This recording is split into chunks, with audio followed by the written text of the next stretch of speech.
ભાવનગર શહેરના દેવબાગ વિસ્તારમાં કેદારનાથની આબેહૂબ પ્રતિકૃતિવાળું મંદિર તૈયાર કરવામાં આવ્યું છે, જેમાં શ્રાવણ માસ નિમિત્તે ભક્તોની મોટી ભીડ જોવા મળી રહી છે।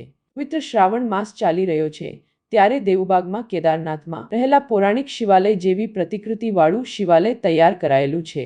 ભક્તો દ્વારા કેદારનાથની પ્રતિકૃતિવાળું શિવાલય આજે શહેરજનો માટે આસ્થાનું કેન્દ્ર બન્યું છે, જેમાં શ્રાવણ માસ નિમિત્તે ભક્તો દ્વારા ભાવપૂર્વક પૂજા અર્ચના કરવામાં આવી રહી છે।